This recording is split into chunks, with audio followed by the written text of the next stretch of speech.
ఆ సభలో ఎవరు నిలుస్తారు? దేవుని ధ్యానించిన వాడు నిలుస్తారు, దేవుడు అంటే భయపడ్డవారు నిలుస్తారు. దుష్టుడు నిలవడని చెప్తున్నాడు కదా. నీతిమంతుల సభలో మనం ఉంటాము. ఆ సభలో ఉన్నప్పుడు మనలా ఏది కూడా కదిలించలేదండి.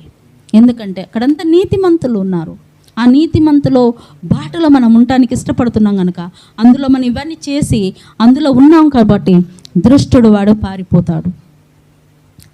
చివరి వచనం, నీతిమంతుల మార్గము యెహోవాకు తెలియనంట, దుష్టుల మార్గము నాశనమునకు నడుపును. చూశారా? నీతిమంతులు వెళుతున్న ప్రయాణాలు, చేస్తున్న ప్రయాణాలు, వెళుతున్న స్థలాలు, మాట్లాడుతున్న మాటలు సమస్తము దేవునికి తెలుస్తున్నట. దుష్టుడు ఏమవుతాడట? అక్కడ ఏమవుతాడట దుష్టుడు? మనం కావద్దట్టి. దుష్టుడు కావాలి నాశనం, కానీ మనం కావద్దు. మనం వెళుతున్నా, అందుకే అడుగు తీసిన మరి బైబిల్లో ఒక భక్తుడు ఉన్నాడు. ప్రభువా, నేను ఎక్కడికి వెళ్ళారా నాకు తెలియదు, నువ్వే చూపించమంటే ఆయన చెప్పిన కాడికి పోయి ఆగేవాడు. ప్రభువా, నేను ఇక్కడ ఆగిన, నేను ఇప్పుడు ఏం చేయాలని అడిగేవాడు.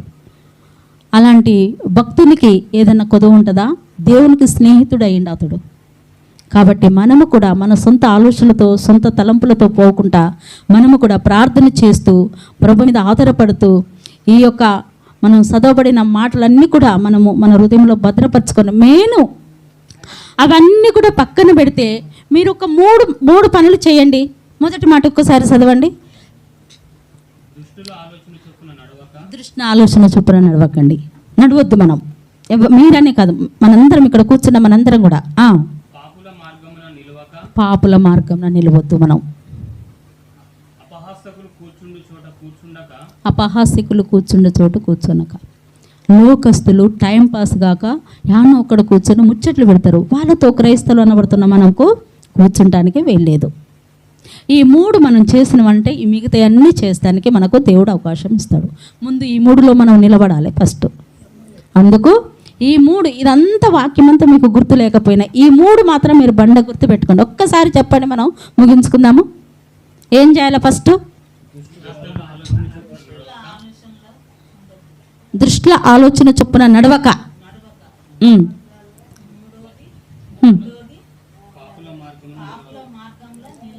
ఓకే, ఇంకా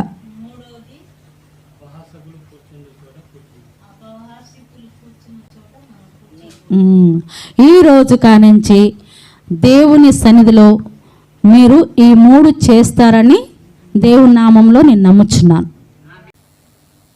ప్రార్థన చేసుకుందాము.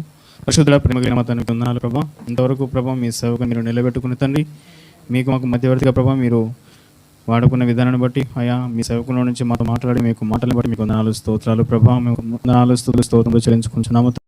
అయా, ఎక్కడి ఇద్దరు ముగ్గురు నా నామమున కూడి ప్రార్థిస్తారు, వారి మధ్య నేను ఉంటాను సెలవిచ్చిన దేవు. మా మధ్య నుండి మీరు ఉన్నారని మేము నమ్ముచున్నాము తండ్రి. మీకు వందనాలు, మీకు మేము విశ్వసిస్తున్నాము తండ్రి. మీకు వందనాలు. చెవులు గలవాడు వీనుగా కానేటువంటి మీకు హెచ్చరిక మాట్లాడుతుందో మరి మీరు మాకు ఇచ్చిన చెవులను బట్టి ప్రభా అయా మీకు వందనాలు. మరి ఆ యొక్క చెవులను బట్టి ఆ యొక్క చెవుల ద్వారా మీరు ఈ దినమున మీ సేవకుని మీరు నిలబెట్టి మాట్లాడినటువంటి మీ యొక్క మాటల్ని ప్రభావ మేము వినుటకు కృప చూపిన దేవా మీకు స్తోత్రాలు తండ్రి.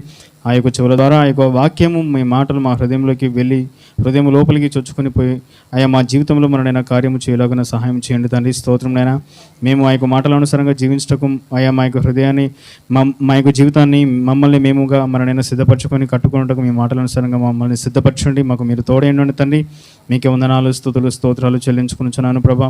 ఈ మాటలు మననైనా రాణి బిడ్డలు ఎవరెవరైతే ఉన్నారో ప్రభా, ఎవరైతే ప్రభా ఆన్లైన్లో ప్రభా వీక్షించడానికి సిద్ధంగా ఉన్నారో అనైనా వీక్షిస్తున్నారో వారిని బట్టి మీకు వందనాలు. వారిని కూడా మీరు దర్శించండి. ఈ మాటల అనుసారంగా ప్రభావ వారి యొక్క జీవితాలు వారు కట్టుకున్నటకు మీ సహాయం కోరుకున్నటకు సహాయం చేయండి దేవా. వందనాలు. ఈ యొక్క మరణతన అంత్య దినాల్లో కడవరి దినాల్లో కడవరి కాలంలో తండ్రి మేమందరం కూడా ప్రభా మమ్మల్ని మేము ప్రభా మీ కొరకు అయా ఆయుధపరచుకున్నట్టుకు సిద్ధపరచుకున్నట్టుకు అయా కృప చూపండి తండ్రి. స్తోత్రములు చెల్లిస్తున్నాము తండ్రి. మమ్మల్ని సిద్ధపరచండి. అలాగే తండ్రి మీకు స్తోత్రమైన సమయం పోనీక సద్వినియోగం చేసుకొనొచ్చు. అజ్ఞానంలో వలె కాక జ్ఞానము కలిగిన వారికి వలె మేము నడుచుకున్నట్టుకు సహాయం చేయండి తండ్రి. స్తోత్రం చెల్లిస్తున్నాము ప్రభా. అలాగే తండ్రి ఉపవాస దినాలలో మననైనా ఎంతమంది అయితే మన తండ్రి ఉపవాసం ఉంటూ ప్రభా లోకానికి దూరమై మీకు దగ్గరగా జీవించాలని, శరీరాన్ని నలగొట్టుకోవాలని, అయా సిద్ధపడి ఆశపడి ఉన్నారు వారందరినీ కూడా ప్రభావ మీ యొక్క శక్తి చేత నింపండి, మీ బలము చేత నింపండి, సంపూర్ణ ఆరోగ్యమున్న బిడ్డలందరికీ మీరు దయచేయండి. మీకు స్తోత్రములు చెల్లిస్తున్నాము తండ్రి. వారికి ఉన్న ప్రతి పరిస్థితిని ఉపవాసము ద్వారా జయించి తగిన శక్తి వారు పొందుకున్నట్టుకు మీరు వారికి సహాయము చేస్తారని ఆశిస్తూ నజరేయుడైన యేసుక్రీస్తు అతి శ్రేష్టమైన నామమున ప్రార్థిస్తున్నాము తండ్రి.